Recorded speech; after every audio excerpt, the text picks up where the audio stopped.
Hello everyone and welcome to the live stream. I hope that you are all doing good. Tonight we have some good news to talk about. We also have some less good news to talk about. Unfortunately, the gaming industry has been imploding over the past couple of days since the Xbox event, the Xbox Game Showcase. And while some of it was good, a lot of bad also came out about it. So we're going to talk about, tonight, Netflix announcing a brand new Witcher series, which I am extremely excited for. Obviously, Netflix's The Witcher series with Geralt of Rivia is amazing. They're doing a couple more seasons of that. But aside from that, they are going to be doing a prequel series, which I'm personally extremely excited for, but there are actually a lot of people who are not very excited for it, which we will talk about.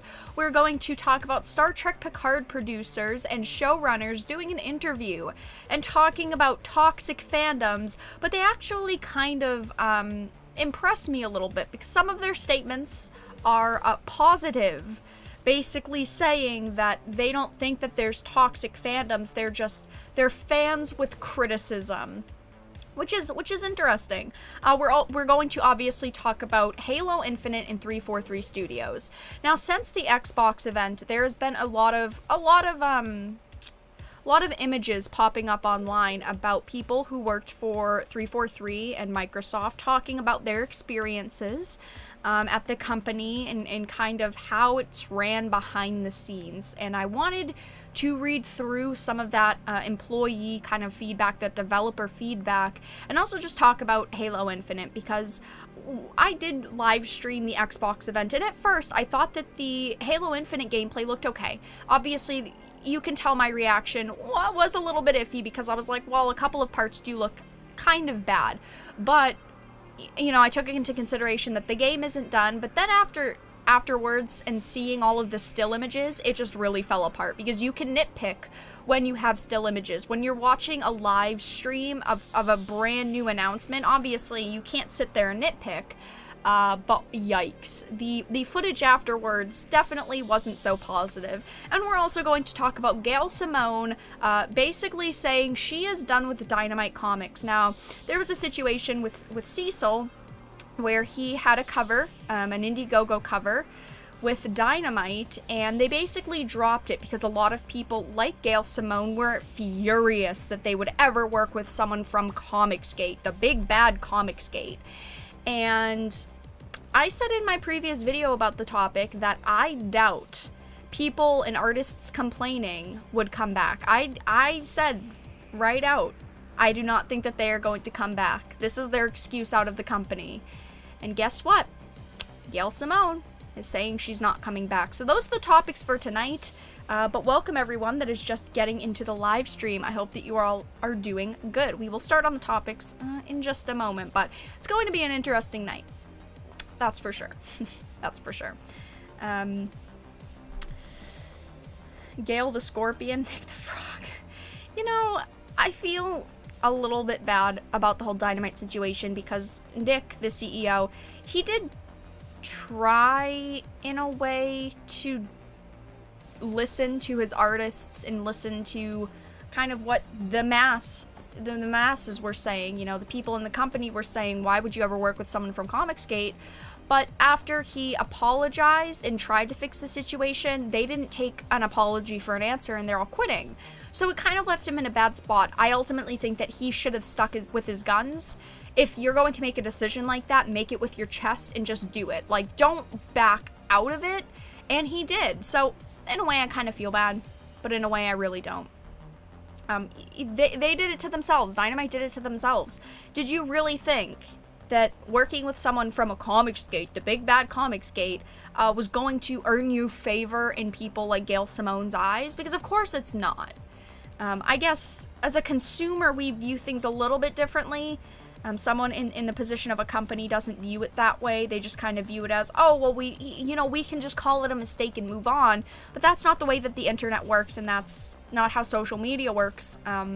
Maybe it worked that way a long time ago in a galaxy far, far away. You could literally just say sorry and people would forgive you. But unfortunately, that's not the way that it works anymore.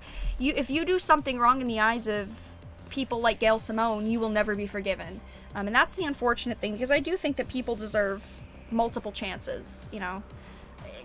It's not like it's not like Nick or Dynamite did anything disgustingly awful, but because Comicsgate is a bad thing to a lot of people, they're instantly canceled. That's basically what these people are doing, is trying to cancel Dynamite. It's kind of working. It's kind of working, which is, you know, I believed in Dynamite. I'll be honest. I thought Dynamite was good, and then, well, now we see that they don't really have any backbone, which is a shame, everyone. Which is a shame. But welcome, everyone. How are you doing? I am doing good. I hope that you are all doing good as well. I recommended Altered Carbon. Altered Carbon was good. Yeah, definitely. Definitely. I skipped Tim Pool's stream to be here.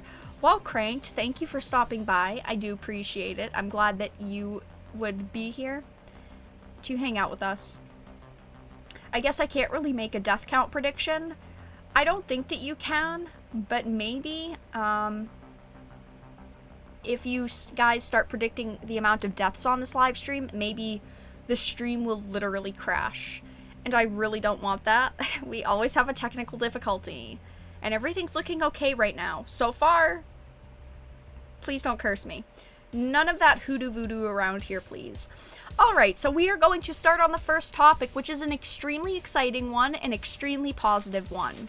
As all of you know, I really enjoyed the Netflix Witcher series. I thought that The Witcher was really good. I really loved the casting. I thought that the casting for Ciri was amazing, for Yennefer was really amazing, and of course, Henry Cavill as Geralt of Rivia was extremely impressive. I've always liked him. I've always thought that he's a good actor, and he just did an extremely good job. And obviously, the show did amazing. Netflix saw the huge popularity behind The Witcher and just kind of the gaming industry in general, because it wasn't just fans of The Witcher that were watching it. It was fans of The Witcher, fans of fantasy, fans of sci-fi, fans, it just in general, the gaming community and the entertainment industry, and many people came in to watch this show, and Netflix saw that. They saw the popularity, they saw how much it was blowing up, and of course they are continuing the Witcher series in the time of Geralt of Rivia. They are not ending it, they are doing a couple of more seasons. I know that they're working on the next season, season 2 right now. They have already greenlit season 3, I believe, but Netflix just announced a new Witcher series called The Witcher Blood Origin, a prequel series set 1200 years before Geralt of Rivia. Now, on my first impressions, and still, I am extremely excited for this, but there are actually a lot of people that are not very excited for it. So, after the overwhelming success of Netflix's Witcher series, the streaming giant has announced a new project set in the same universe. The Witcher Blood Origin set 1200 years before Geralt of Rivia. This is what they said. 1200 years before Geralt of Rivia, the worlds of monsters, men, and elves merged into one, and the first Witcher came to be. Announcing The Witcher Blood Origin, a 6-part live-action The Witcher spin-off series from Declan DeBar and Lauren Schmidt. Now, this is aside from another series they actually have planned for The Witcher. So they have the main Witcher series. They are doing an animated series. It's supposed to be... We don't really know anything about it. I believe Geralt is supposed to be in it. And of course, now they are doing this. This is only a 6-part series. It's not going to be very long. It's not going to go on multiple seasons. But Lauren is also the showrunner for The Witcher, so she will be doing the prequel series too, which I feel really good about. I really like when companies take one set of producers, showrunners, directors, etc., and they have them do multiple series, because I feel like it's so coherent. You know, I really like a lot of the style of The Witcher that already exists, so I'm excited to see this new series. But a lot of people actually are not excited about this series, and that is due to what it is about.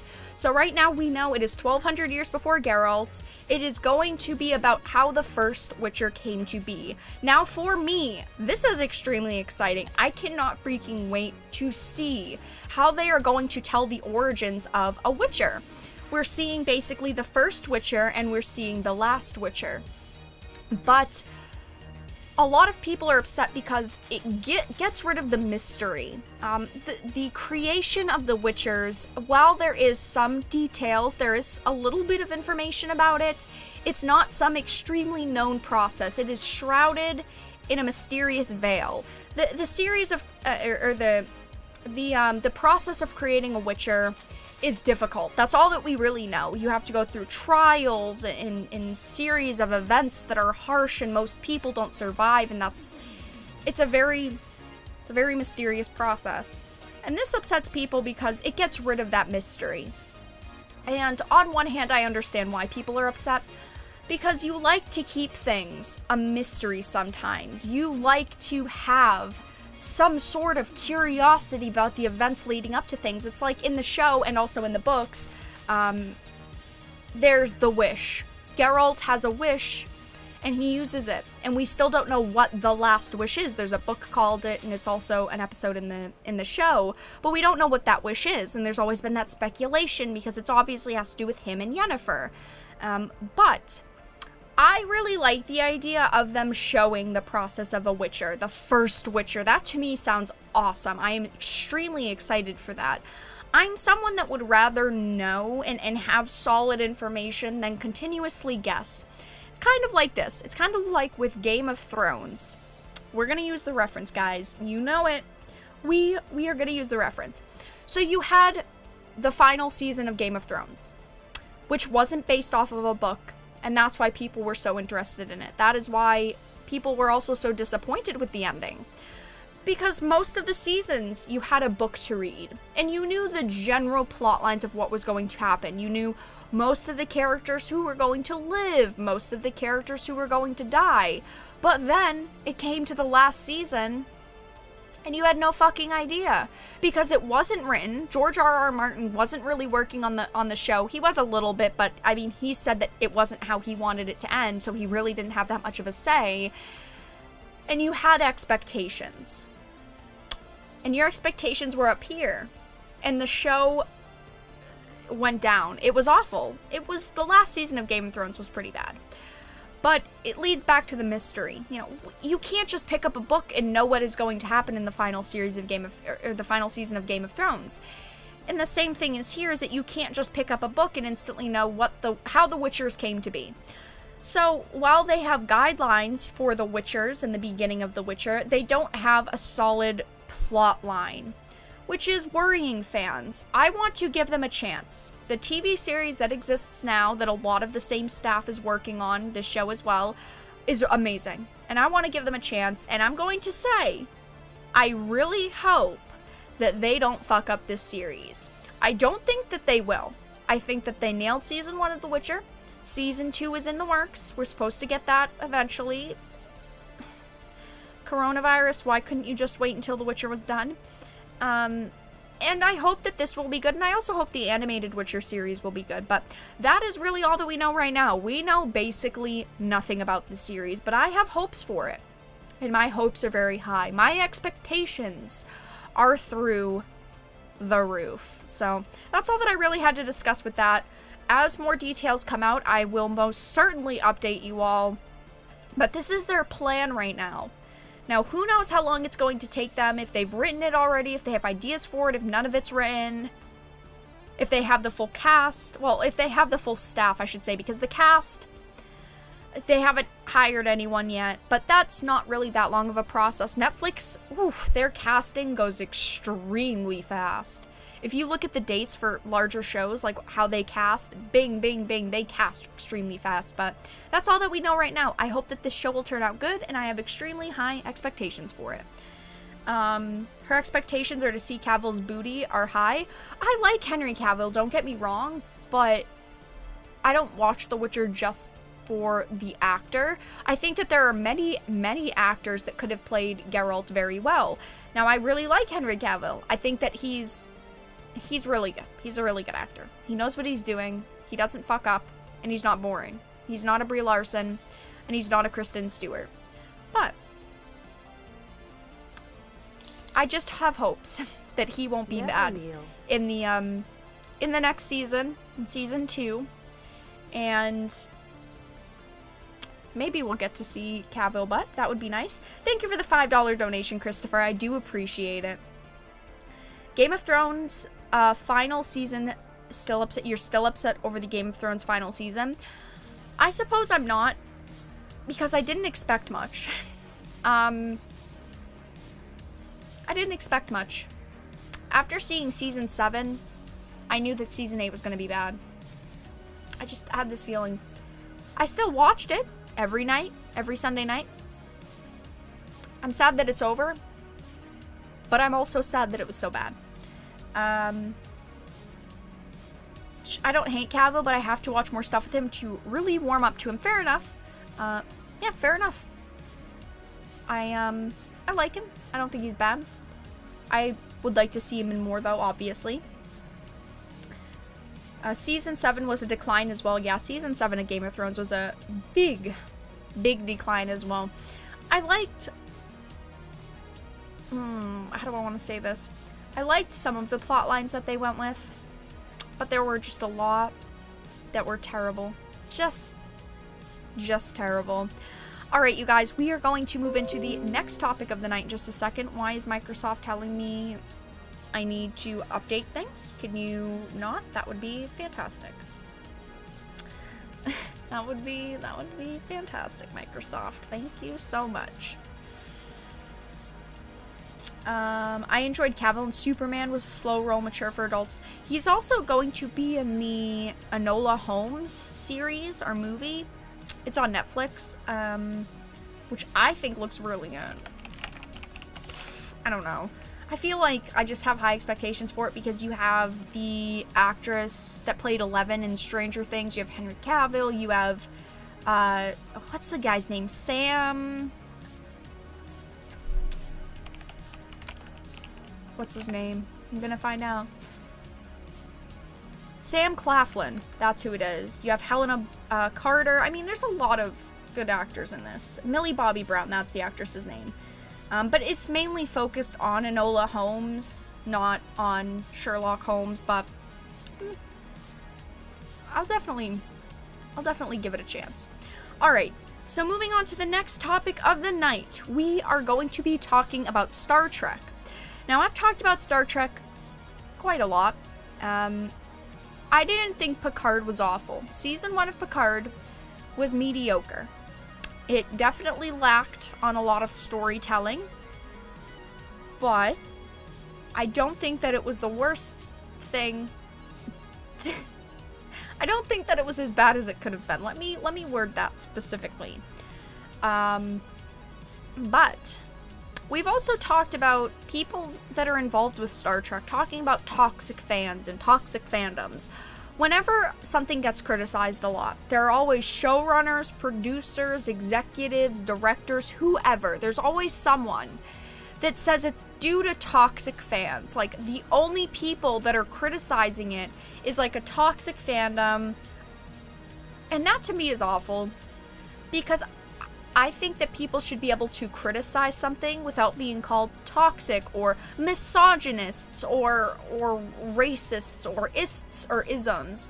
That's the problem, is that when you criticize something these days, whether it's a game or a TV show or a movie, there's always someone that's going to label you as something 10 times worse just because you did not like this form of entertainment.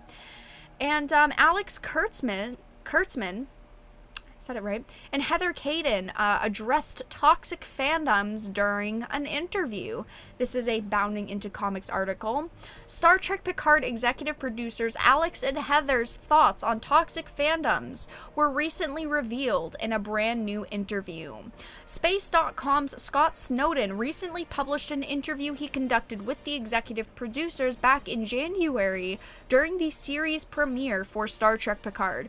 Now, we have heard of other interviews since then, because, I mean, it is August almost now, which, holy shit, it's August. But we have heard of other interviews, and their thoughts probably have slightly changed, especially after the negative reactions of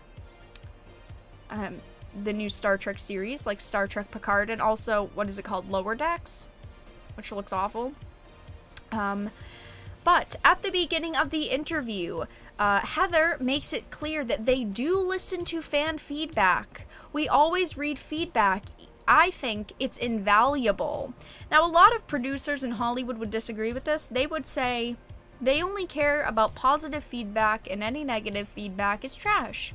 Because obviously, you just don't understand the series. We hear that so much. Someone trying to defend their product, and then them saying, you just don't understand it. You don't know what it's about. You don't know what we're about. You know, you need to restart the series and view it with goggles on. You need to be looking for X, Y, and Z. Well, that's not what entertainment should fully be about. You should be able to watch it and understand it. Yeah, there are crazy plots in shows, but you shouldn't have to look for specific things like, look at the genders of characters, look at the skin colors of characters, look at all of these things. And unfortunately, that's what a lot of Hollywood is now. She would continue, I think, to read feedback, and obviously, if one person has a specific reaction to one thing, yes, that's that one person's opinion and is a point taken. Okay, but I think that there's a lot of value in seeing that a group of fans react to a decision we've made in a positive or negative way, because I think that ultimately there are people who have been fans of the show for 50 years and who feel an ownership of the show beyond what we're doing with it. See, this is what I disagree with, because she says just because you've been a fan for so long makes you feel like you have ownership of it. If she hadn't have said this, I think that this statement would have been really good. Because she goes on to say, I think to not listen to those reactions and listen to those criticisms, positive and negative, would do our own selves a disservice. She admits that it is extremely important to listen to fan feedback. The positive, the negative feedback, the feedback from anyone she views as important. She says listening to these criticisms is important. And this makes me respect her, but at the same time, you have these other statements which pushes her back down a dial. Because I do think that people in Hollywood and people in positions of power over entertainment should be listening to fans. They should be listening to the positive and negative feedback. I think that that is extremely important. And it's not because we feel ownership of it. I don't feel ownership of Star Trek. I've watched Star Trek most of my life, and I don't feel like, oh, I have this ownership that you don't understand. I just want it to be good. I love previous characters, storylines, the universe, the atmosphere. I love what Star Trek is about. I don't think that I have ownership of it. I just feel like as a fan, my opinion is slightly important. And I think that a lot of people feel that way. That's why a lot of people write reviews for things, for TV shows and games. You know, you feel like you've purchased this product, you've supported this product, and you have an opinion, and your opinion is valuable. Kurtzman would also add to the thoughts, the fans have kept Star Trek alive for over 50 years. Their voices have actually been the most persuasive of all, and I think it truly belongs to them. See? Another good statement. You have these bad statements mixed with the good ones. Because they've talked about negative fandoms and how they think that there are people that are more negative than positive and they don't add anything, but saying something like that is great. He'd continued saying, this is not just lip service. That was my initial thought as, wow, this is some real good lip service. We really do pay attention to what they say and and we end up either tacking in certain directions based on that input. But I think hearing criticism is part of the conversation. If you're a fan, there's always going to be a debate about Star Trek. And I think that generally Star Trek fans are a really good bunch. Just because someone doesn't like your show doesn't mean that they're not part of the good bunch. Let me just say that, Alex Kurtzman. Just because I don't like your show or someone else doesn't like your show, doesn't mean that they're these negative, toxic people. It means that they actually do care about what you're doing with your product. They wouldn't complain and give criticism and feedback if they truly didn't care. I watch Netflix all of the time. I watch a lot of bad series, and I don't leave a bad rating because I just don't care. I leave a rating though when I do care about something, when I wanted something to be good, when I had hope in something. And I think that's the biggest takeaway from this, is that they are saying that they do listen to people. They're also, though, saying that, you know, do you really deserve to have an opinion? As for whether or not he believes Star Trek fans are toxic, Kurtzman stated, "I don't perceive them as toxic, actually. I think that there is a difference between debate and toxicity. Debate is essential. My feeling is that if you're at a 50-50 split, you're probably doing well. It's when you're at a 90-10 that you're in trouble." He then stated, "So generally, my feeling is that we listen, we try and incorporate what they have to say, and as we're writing as fans ourselves, so it would be foolish of us to not do that." Yeah. He's saying back in January that his feeling is that if you're at a 50-50 split, you're doing good, but when you're at a 90-10, you're in trouble. I would say Picard has had, I don't want to say a 90-10, but I feel like it's had more negative feedback than positive feedback at this point. Its ratings are average. The fan reception was okay. Though, I just don't think that they got what they wanted out of Picard. And they can't expect to always get what they want out of their shows. When you are going to take these iconic characters and rewrite stories about them and change them and say, oh, well, this was actually how he acts now, and you turn an amazing character like Jean-Luc Picard into a bumbling old man, people aren't probably gonna like that. Kurtzman and Caden's comments are also quite a bit different from Picard actor Jonathan Frakes. Back in April, Frakes claimed that Star Trek critics will watch Picard just to make sure they hate it. He stated, but they'll watch it. They are watching to make sure they hate it. And that's not true. A lot of people, like on YouTube, let's say, YouTubers for instance, like me, I didn't watch it because I wanted to hate it. I watched it because I love Star Trek and I was hoping that Picard would be good. I was hoping that it would be a step up from the awful series like Discovery. I thought that maybe this was the turning point. 50 years of Star Trek, they really want to step up their game, they really want to impress people, but that's just not what happened. Again, Picard is mediocre. It's not as bad as Discovery, but it's definitely not as good as, like, The Next Generation. It's hard to believe that Kurtzman and Caden's comments are genuine given CBS All Access recent handling of their Star Trek Lower Decks trailer. I was actually thinking about this, is that there are people that come out, like Alex Kurtzman and Heather, that say we care about feedback and we care about fans. Yet they also do this. They turn off comments so you can't leave your honest opinions. They turn off the like to dislike so you can't see how the reception is. They're hiding the negativity, which is a problem. I think that they need to not hide the negativity and embrace the negative feedback that they're getting. Because I think that if they did that, like they said they do, I think that they would be in a different place with fans.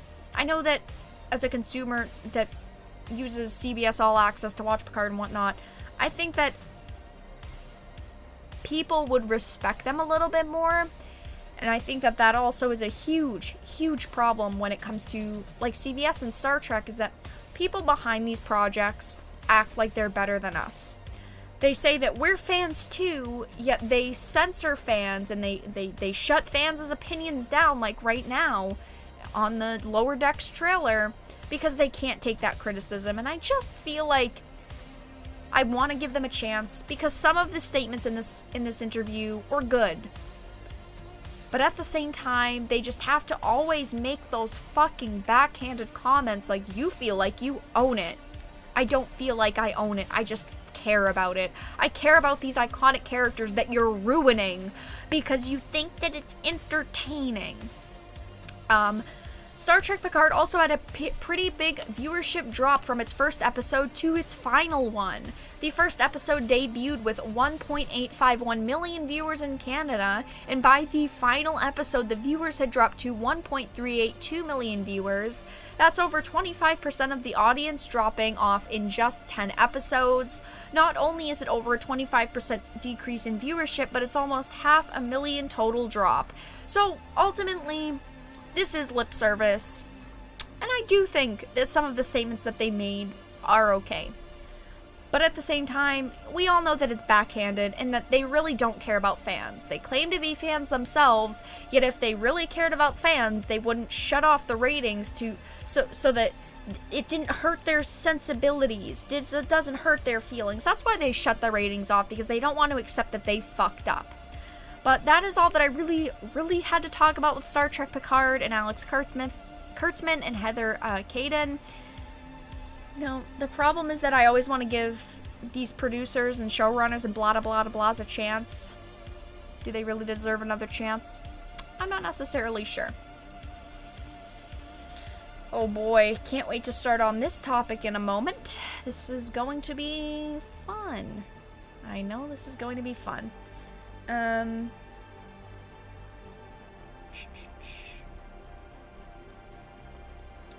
Reminds me of how DC Comics ruined Batman. Unfortunately, there are so many franchises that I love and a lot of you love, that we love, that have been ruined, that have been taken over and ruined, and it sucks. It sucks.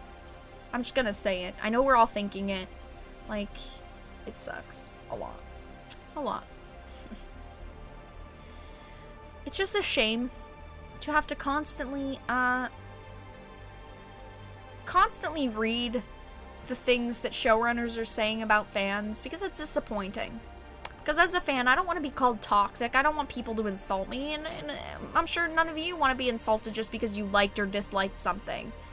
And that's just how the internet works, which sucks. Let me check chat really quickly. They have a new Ghostbusters movie coming out. The 2016 one wasn't even part of the franchise, just pretended it never was. Wait till we see the new one with the kids. I think that the new the new Ghostbusters. They're not ghosts anymore, guys. I think the new Ghostbusters will be pretty good. I hope. Please, to the hoodoo voodoo gods above, please do not curse me for saying that. I have hope that it will be good. It's just hope.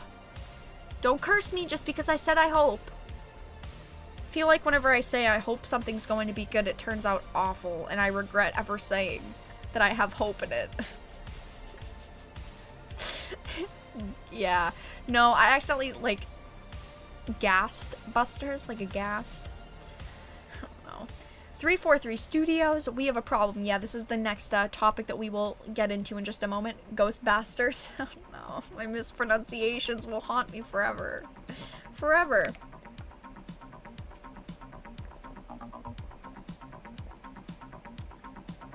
Movie about baked beans. You know, they could really meme on Ghostbusters.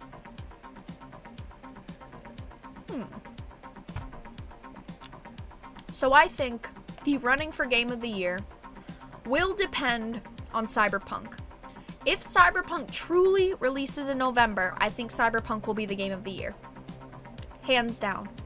I have this feeling that it's not going to release this year. It's still announced for November.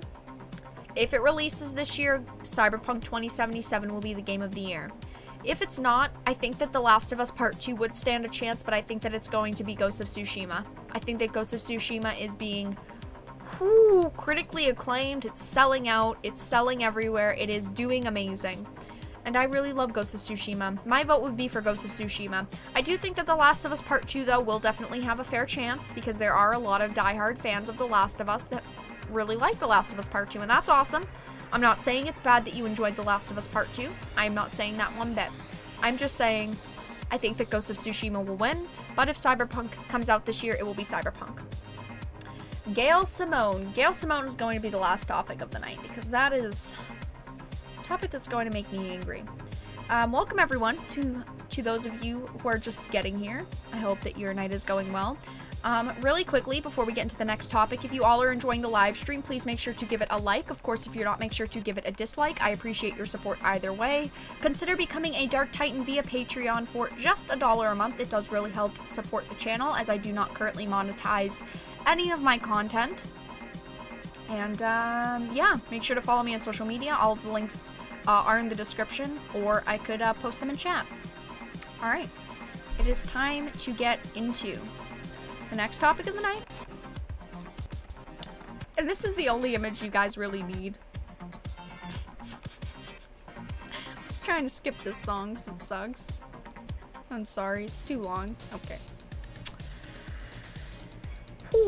Alright. There's an ad on music. Please don't do the ad thing. Thank you. Can we not do ads? We have to wait for the ads to pass. And then we can talk about Halo Infinite and why it looks like trash.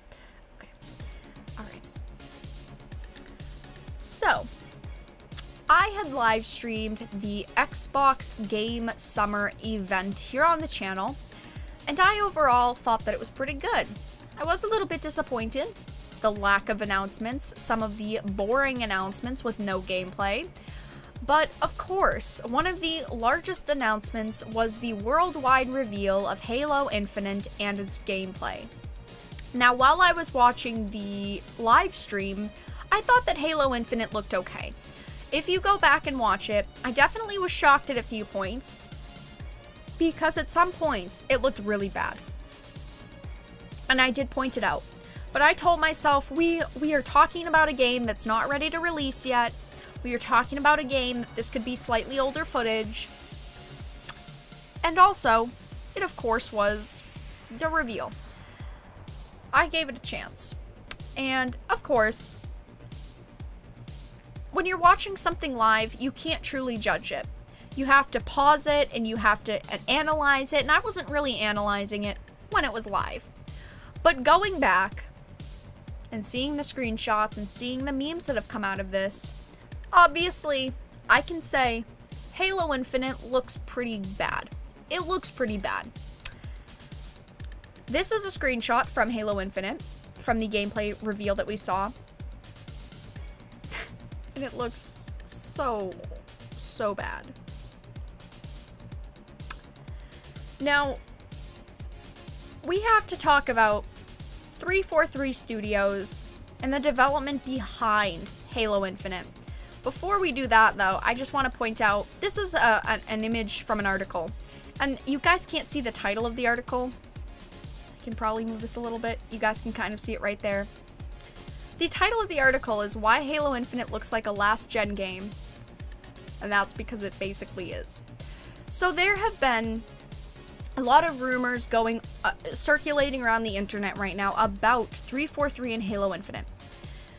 And there are a lot of screenshots circulating about the work atmosphere at 343, people that used to work there over the past year or so. There are 4 screenshots I'm going to, well, 4 screenshots right here at least, that I kind of wanted to read through, because it shows that 343 Studios is a mess right now. Now, obviously Halo Infinite is the largest project that they are working on. Microsoft has hyped up Halo Infinite a lot, and a lot of people have a lot of high expectations for Halo Infinite, as do I. Halo 5 was really bad, and we thought that them saying that this is like the what did they call it? Like the rejuvenation of the franchise, the beginning of the new era of Halo. We thought that this was going to be good. But it sounds like 343 Studios is having a rough time with development, and Halo Infinite behind the scenes isn't looking too hot. Okay. So, we'll start with this. We'll start with this image. We'll start with this screenshot, because there are a couple online, and I can link them in chat for you guys if you want to see them for yourselves. But this is from, these range from July 2019 to March 2020, I believe it is. So these are relatively new. These are like criticisms people have made about working at 343 Studios. Obviously, when you leave a company, they want your feedback, they want input, and these images are circulating online right now, talking about 343, and a couple of pros, and a lot, and I mean a lot of cons to the company. After this, I'll also talk about some of the unfortunate rumors for fans about Halo Infinite. So this one is from October 14th, 2019. Great place to work, some technical difficulties. This says, I worked at 343 Industries for more than a year. Pros. The people there are the best, kindest, and coolest I've ever worked with, in or out of the tech industry. It's a fun, relaxing environment, and there's great conversation, interesting people, low pressure, and a laid-back feel. Schedules are flexible. People work from home often and or do shift hours around whenever they need to, and no one complains. I've worked 4 10-hour days to get a Friday off, worked on a Saturday when I knew I couldn't come in on a Monday, stayed late after coming in late, etc. 343 doesn't make a distinction between contractor and full-time employees, which I can't say about all of Microsoft. Everyone who works there, end of story. Everyone is included, given free stuff, invited to all of the events, and asked to give feedback on a game. They're doing some amazing stuff with their new game design and pushing their tech forward, getting to work on Halo every day. Feels awesome, and what they're doing with the franchise is exciting. And now to some of the cons. There is a lot of tech debt. The engine is old and cumbersome, and so are the workflows. They're working on it, but they're not where they need to be yet. The game they're trying to make is too ambitious for their current time and tools. Now, this is a huge part of the discussion that we will have after I read through these, because everyone is complaining about this. I mean, the internet is exploding about the tech debt in just about the engines that they're working with. The game that they're trying to make, predictably being Halo, is too ambitious for their current time and tools. They've scoped it down a lot, but I still predict a lot of crunch coming up for most folks on the production side around the milestone. Things are broken a lot, and there are days when getting work done is a challenge. They're iterating on the processes, but it is going to take time. It feels like people leave a lot. With Microsoft's policies on contractors, some revolving door action is expected, but even senior full-time people and directors come and go fairly often. I think that they just get burned out. It's not super good for morale. It's really hard to get hired or converted to full-time. They typically don't have many openings because of Microsoft rules. So as you can tell, this one, they're talking about a game that is too ambitious for their own goods, which they're most likely talking about Halo Infinite, because they've literally said this is the most ambitious game they've ever done. It's going to be a huge, massive, almost open world game. And obviously, as it says, the engines that they're working with, too old and cumbersome, and so are the workflows. Here is image 2. Here is the second feedback, the second criticism. Large-scale incompetence. I love the name of that. Can I just say, whoever wrote this quip about working there really needs to be hired to make titles. I don't know. I read this and I was like, wow, that's really good. It's simple, but it's really good. I worked at 343 Industries for more than a year. Pros.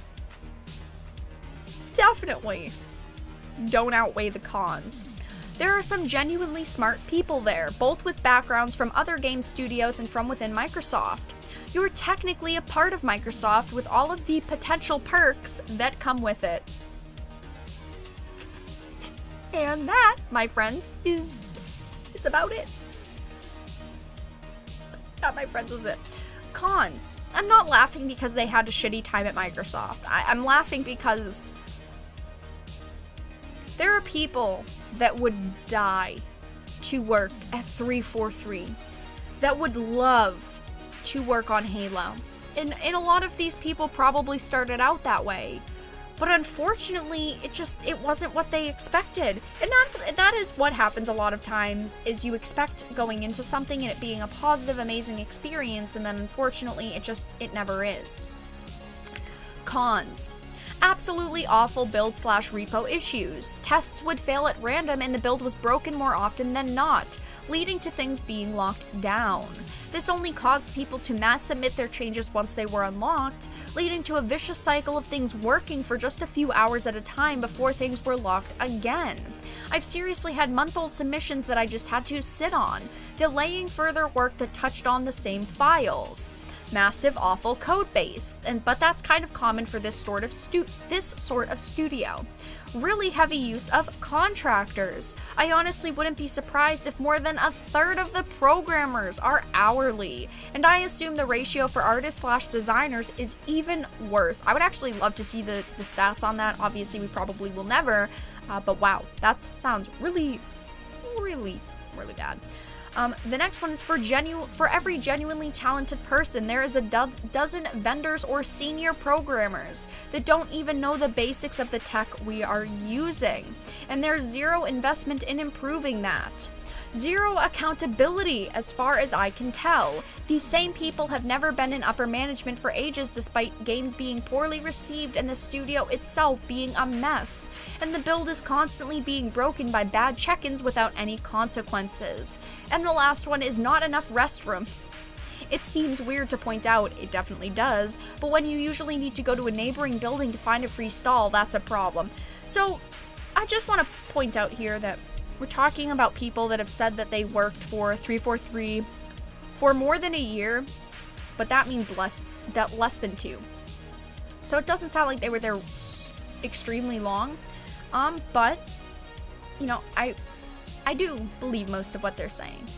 Why else would they say it? I guess if they wanted to ruin the company and they had a really bad time, they would say it, but their advice to management is take responsibility for the disaster you've created and step down. Honestly, I don't know if this can even be salvaged at this point, short of just tearing everything down and letting a new team rebuild things. That is extremely worrying to hear. When you have someone literally saying, you might as well just step down. You have ruined and fucked up our projects in this company so much, you might as well step down if you ever even want a chance at someone to be able to rebuild this company. That is the most worrying statement, in my opinion. That is worrying. Extremely worrying. This one is called Toxic and Dysfunctional. I have been working at 343 Industries full-time for more than a year. Pros. Again, the pros do not outweigh the cons. There are some incredibly talented people working at 343, the product is interesting, challenging, and is a beloved franchise. But the cons is it's toxic. On the surface, it seems like a good place, but once you spend time here, it's clear to see that you have entered a very hostile, cutthroat environment. If you enjoy that, then you'll thrive. If you don't, you'll need to plan your exit wisely. The positive values of respect, integrity, diversity, and inclusion that Microsoft touts do not filter down to 343.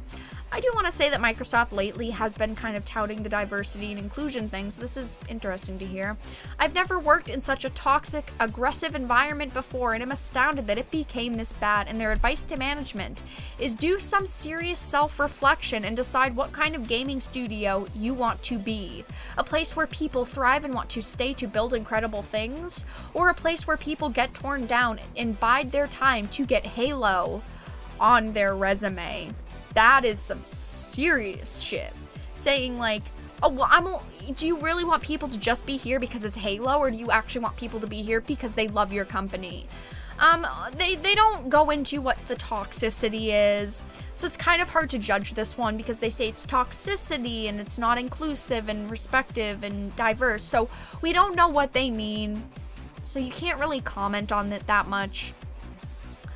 It just sounds like they possibly had a very bad experience there, which is a shame.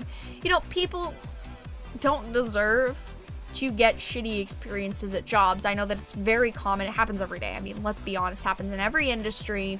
But in the gaming industry, a lot of people who become developers and programmers and are part of the industry love the industry.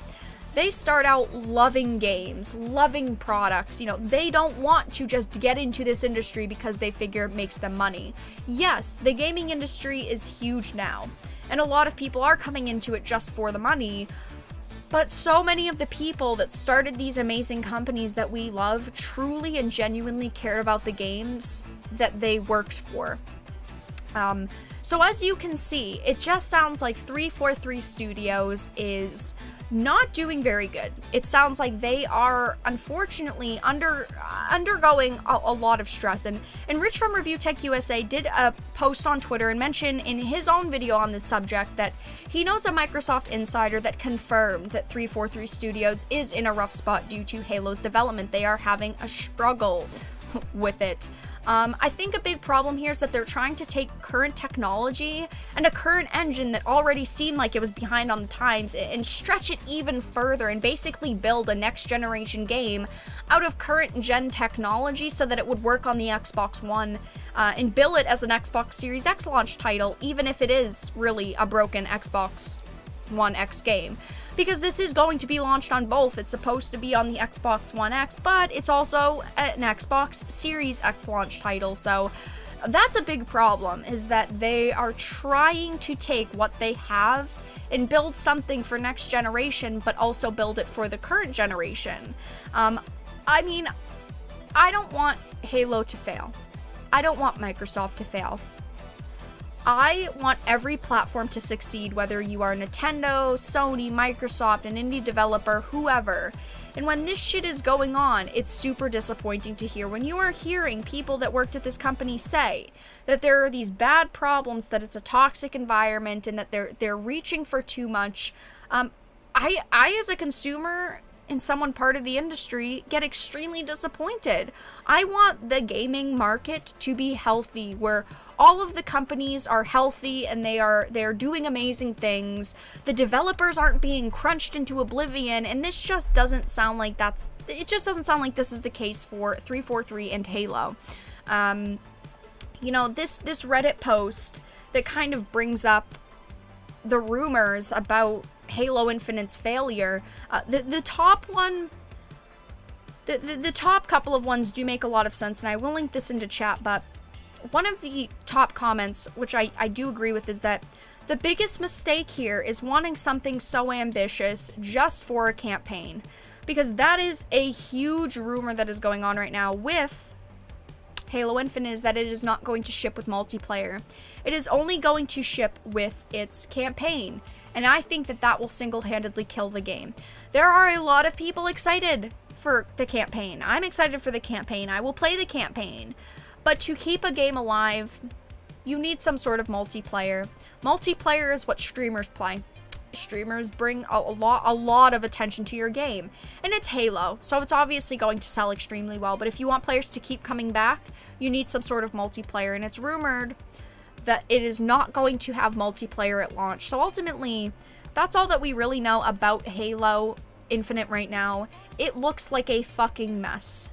After analyzing the pictures and the gameplay a second, third, fourth, fifth, sixth time, it looks like a mess. And I really am disappointed with this. They are saying that this is going to be the rebirth of Halo, that this is going to be it. If you are a fan of Halo, you are going to love it. They've literally said that they plan to keep Halo Infinite around for 10 years. How the fuck are you going to keep this around for 10 years when it doesn't even look like it should be launching now? Honestly, I just don't understand it. Halo is about multiplayer for me. I think that it's not just because it's multiplayer, it's about the replayability. After I play the campaign, I get most of the trophies. I'm not going to come back to it unless it's perfect, which it doesn't look perfect, or unless it has something like multiplayer, and it's not going to. Oh no, the Thanos memes in chat. It looks bad. It does. And on one hand, I feel bad for 343 because they wanted to make something good and ambitious and they wanted to do something new with Halo.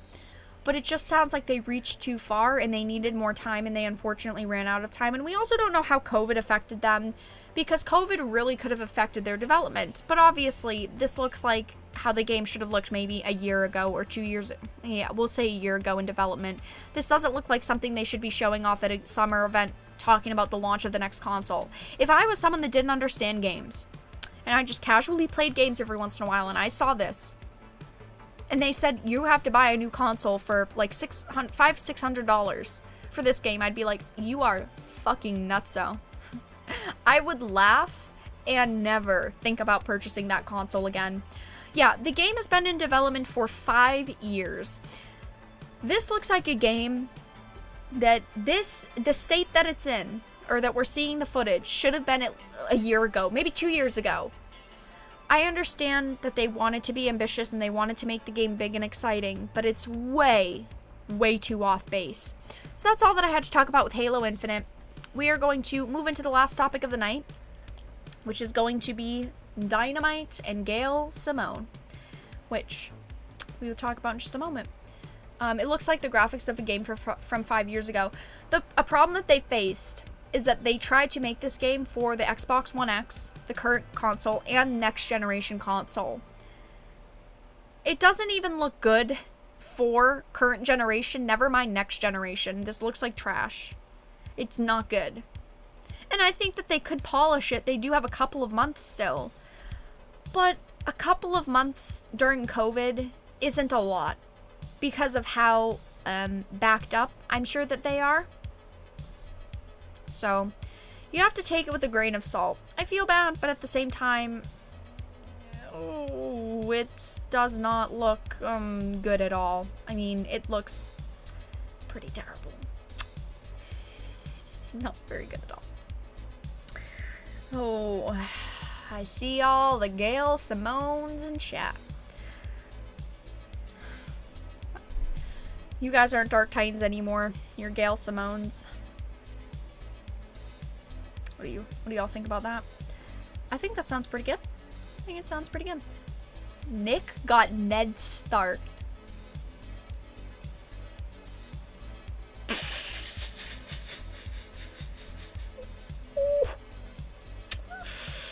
Okay, Chris.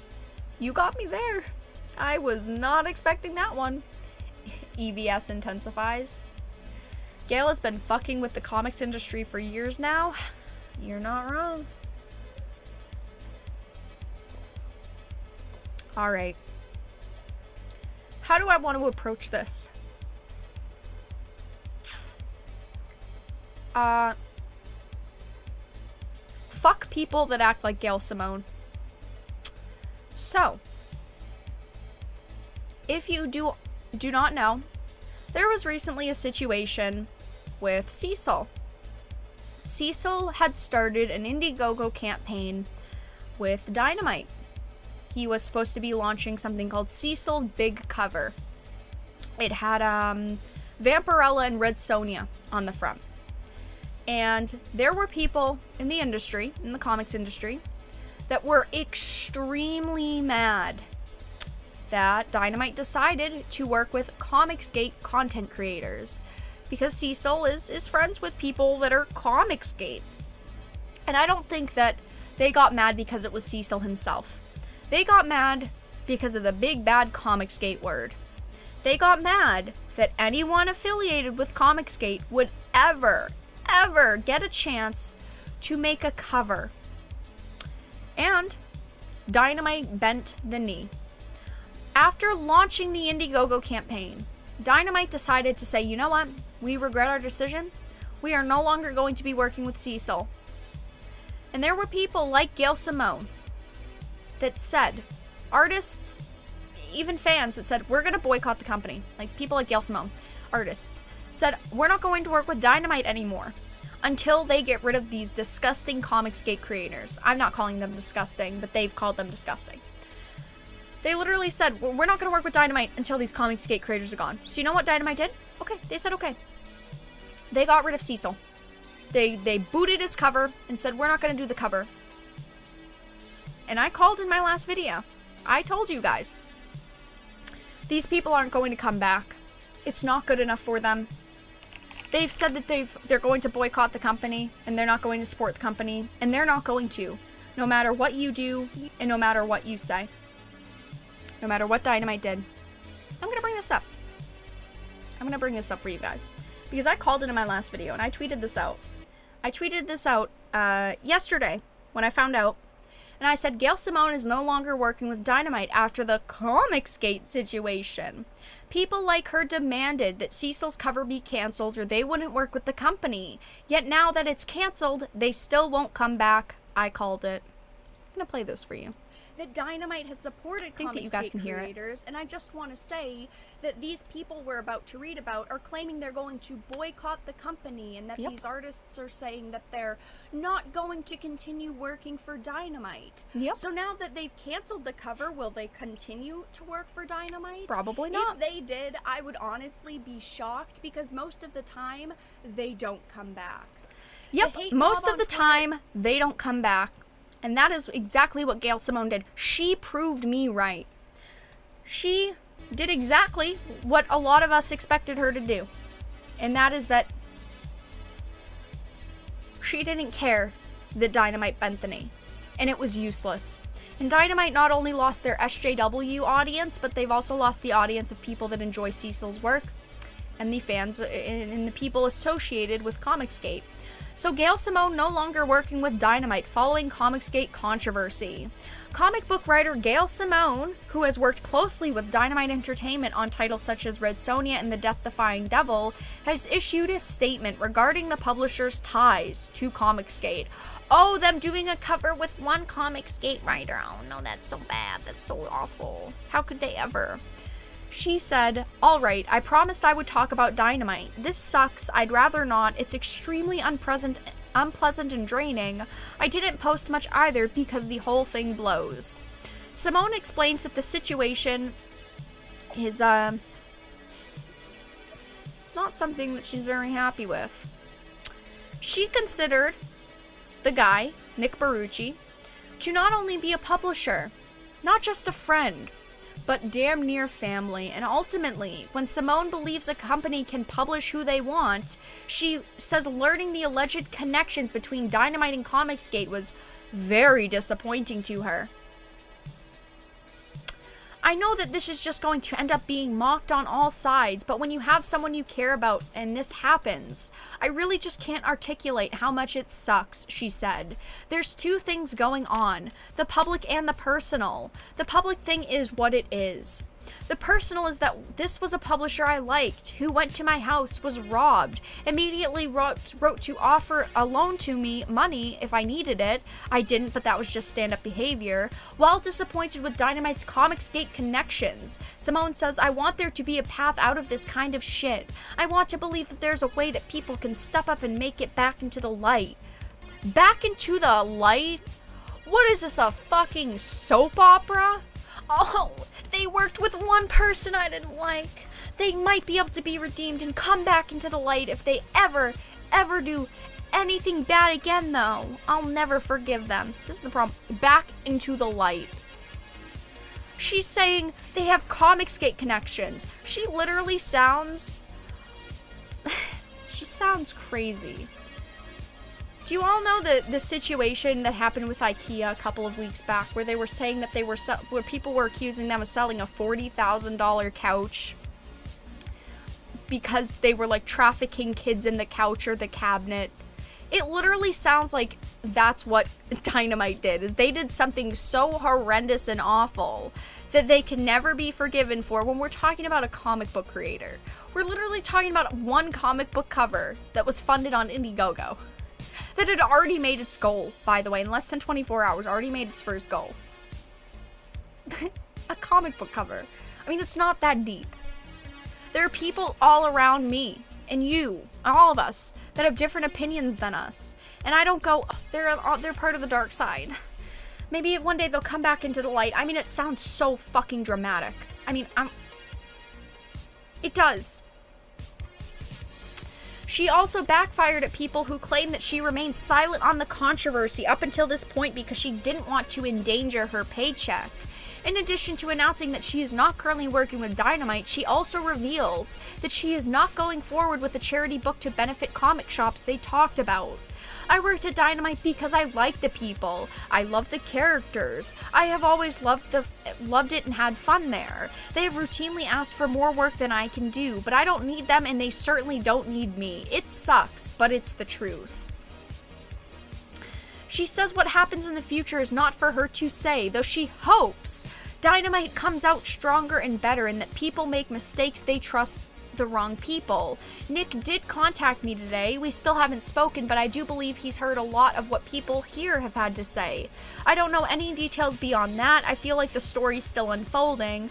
I know a lot of people want me to be angry though, but mostly I just feel sad. I'm an optimist by nature. I hope for the best, and that's it. Have a good day, everyone. You know, I really don't think that Dynamite working with a Comicsgate creator is that big of a deal. Now, yes, I think it is disgusting that Dynamite did this. I think that it is disgusting and awful and terrible that they launched a cover and a product, had it funded, and then decided to cancel it because of outrage. They should have known that Cecil is friends with people like Ethan Van Sciver, people that are part of Comicsgate. They should have known that they were going to get a little bit of backlash. They should have known. But they might have underestimated it, but they should have stuck to their fucking guns and still launched the cover. That's all that I really had to say about this topic, though. I will not support Dynamite for a very long time if I do again. I don't think that this is okay. I think I had mentioned it in a previous video about the topic. Go feel free to watch that after the live stream. But I just think that it's awful that they canceled a cover because a couple of people got angry. And I know that they were afraid that they were going to lose a lot of their big artists and writers. There were a lot of people saying we're going to leave the company. But they made the decision and they should have stuck by it. I couldn't find a personal Twitter for Nick Barucci on any social media, really. Couldn't find any personal pages like a public Facebook or Twitter. But I'll put it here. Nick, if you want to come on the channel and you want to talk to me about Comicsgate and you want to talk to me about why you ditched Cecil's cover and why you did this and what the thought process was, you feel free to contact me. But I couldn't find a personal Twitter. And I didn't see a way to contact him. But Nick, feel free to let me know. I'm always here to chat. It's just a shame what happened.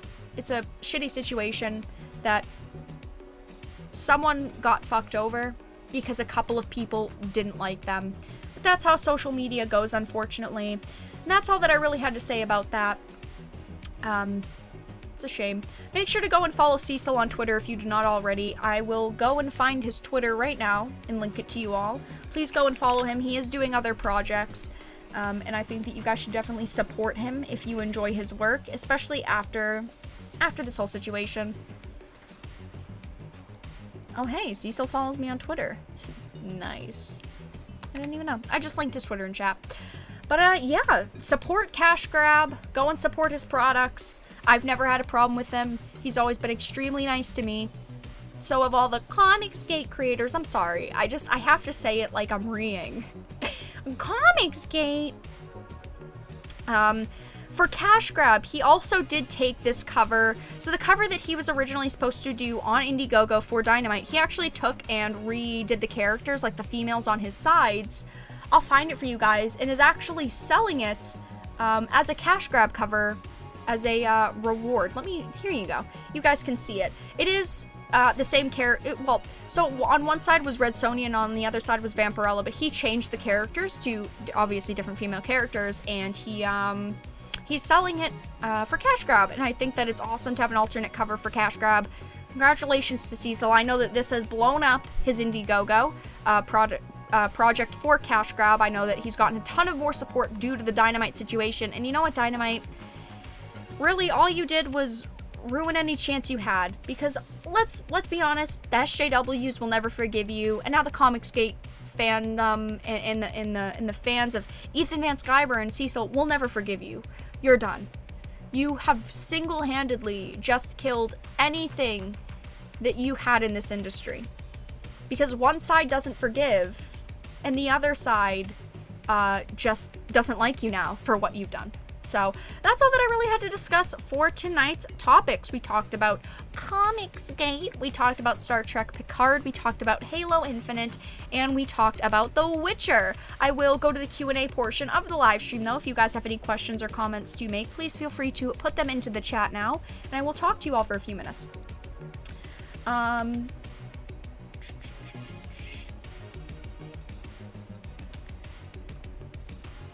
Those female characters are from Cyberfrog and Malin's comics. Yeah. Good for Cecil for not fucking backing down, because it's sad. Because he was, at the first day or two, pretty upset, and obviously so. I mean, I covered the situation, like the day after it happened, but I mean, it was pretty evident that he was upset about it, and of course he was upset about it, but it's great to see so many people come together and to support creators they like. It is amazing that he has gotten so much amazing support, and he's gotten this outpour of love from the community, and I just think that that's great, and I think that that is the image that everyone needs to have. Whether you're Comicsgate, whether you're not, it doesn't matter. I think that it's great that people are being so supportive of another creator. So, yeah. I'd buy that for $1. You'd buy what for $1? I want to commission that dude for my comic book. I bet Cecil would probably do commission stuff. I obviously don't know. I can't speak for him, but I think that Cecil does commission work. Vera, do you think the comic companies and other media are going to get sick of cancel culture and move forward? No, I don't. I think that they're going to bury themselves. I think that no one's in the middle. Let me put it that way. Most companies are one way or another. They are either extremely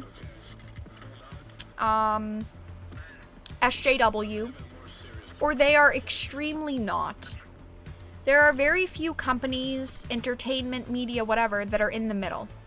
And I think that they all want to stick to their beliefs, and they don't really care about what people think, because they always tell themselves, well, fuck that person, they don't like our company, but this person does. They never look at it as, why can't everyone just like a product? Why can't you just respect your whole audience? They look at it as kind of a war in a way, a lot of companies do. They view it as, well, we want diversity and inclusivity in everything, and then other companies are more of on the side of no. And I think that the companies that are SJW leaning will bury themselves. And I think that we are going to see a lot of iconic companies and brands just fizzle out because of how strongly their opinions are. The comics industry collapse is imminent, just a matter of when. So I just want to say that I love comic books. I have never showed you all my comic book collection. I've never showed you guys my video game collection, and I've never showed you my comic book collection. But let me tell you, I love comic books. I have a lot of comic books. And I worked at a comic book shop for many years. I worked at a comic/game store, and I like comics. I do not want the comic industry to fail. And a lot of people that are SJW leaning always say, you only want to hate on things because you don't want them to succeed. And I could never disagree more. I don't criticize companies like Dynamite because I want them to fail. I criticize them because I'm disappointed with their move, and as someone who was a consumer, I want to like them again. I would have loved for Dynamite to not make this decision, but they made the decision, and now they have to deal with their decision. I'm a huge fan of comic books, and I don't want the industry to fail. Just because I talk negatively about things doesn't mean I'm a hater. It means that I'm a concerned consumer. And that's what I care about. You have a lot of comic books? I have a lot of comic books. I have a lot of comic books. Very mixed too. Lots of series.